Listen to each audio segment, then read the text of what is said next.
After the Mets officially signed Tommy Pham today, we assume that their lineup going into the 2023 season pretty much set. Maybe the bottom half gets shuffled around a little bit. McNeil batted more 6-7 last year than he did in the 5-hole. Who knows? But that's pretty much what we're looking at. It's basically the same lineup as last year. Now, it's not bad. The Mets did win 101 games, obviously. They were a good offensive team. But, Harper, I think that's the big question mark that Mets fans have coming into this year.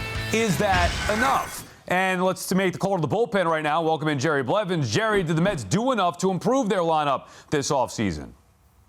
Yeah, what is enough? They went out and tried to get Carlos Correa to really add some thump into that lineup, but they won 101 games last year. I think their lineup is set to repeat and maybe even better than it was last year because of some of the rule changes on shifts and whatnot, and a little bit more depth. I really like the Tommy Pham signing. I think this lineup is deep. I think this is a marathon style of team that did enough for me. I don't think they are done maybe in the look to make a move at the trade deadline, but I really like the way this team shapes up going into spring training.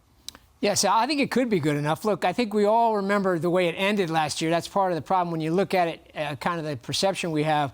But they scored the 5th most runs of any team in baseball last year. They didn't hit at the end when they needed it, but they also didn't pitch. And this team is really built to win with pitching. If they get the pitching, maybe it's a different story. I think it's going to come down to they're going to have to get some help eventually from one of the new guys, one or two of the new guys, Alvarez or Beatty. I think those guys are going to have to contribute.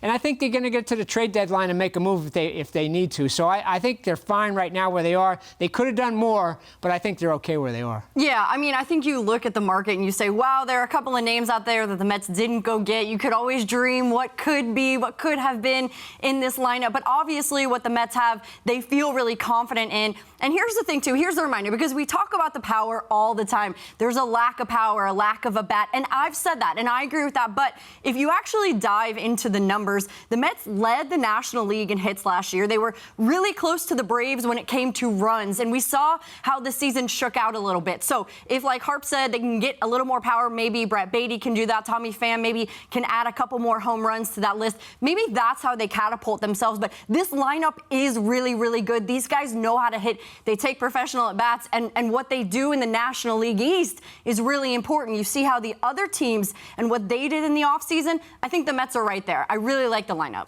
Jerry, is there anybody in that lineup that you think can make it better than it was last year?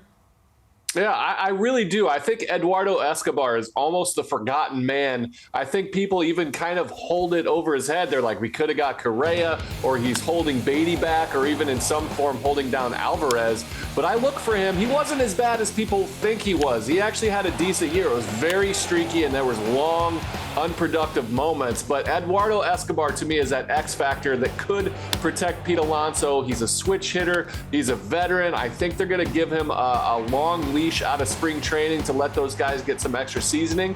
And I expect him to take the reins and really prove to the New York crowd that he's the guy. Yeah, Jerry, you're so right here. Eduardo Escobar is a bit forgotten here, but I think we know what he will be and what he will do. For me, if Brett Beatty can break camp with this team and start the big league season with the Mets, I think he's the guy in the lineup. So 21 home runs last year between his minor league season and 2 at the major league level, right? That's 21. That would have been 3rd on the Mets list. That would have helped bring them in the top 10 total home runs for last season if he would have been there all year long and done that. He's the 18th best prospect in Major League Baseball. We know this guy has it in him. I want him to break camp with the team, to be in that lineup every day and to get those professional at-bats so he can figure it out. But I think he's going to be the X factor, and everyone's going to love to watch him play. He's going to learn from Escobar, and I think that's going to make him better too. I'm kind of with you there, Dani, on Beatty. His numbers weren't great last year, but he had some really good at-bats against tough pitchers when he came up. I think there's a lot of potential there.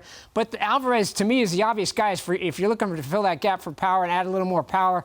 Now, I know Andy Martino has reported that the Mets have no interest in having him start the year as the DH. And I don't think the Mets have to be in any rush here. Their team is good enough. They know they're going to be in a position to be in the playoffs. But at some point, I think as long as Alvarez gets off to a good start, even if it's in AAA, you got to get him up here and see what he can do for power before you get close to the trade deadline, because if they don't have that power gap filled, then you can make a move at the trade deadline. Remember, there were 3 spots last year that were weak in the Mets offense. Catching was one, so now, you add Narvaez, maybe he can be an upgrade over there. Third base, Escobar, could he have a big bounce back here from start to finish as opposed to just 1 month? And you look at what the Mets were getting there. So third base, catcher, and obviously DH. They didn't upgrade DH. Tommy Pham, yes, should be better than what they had from the right-handed side, but if you still have Daniel Vogelback, it's a lot of the same.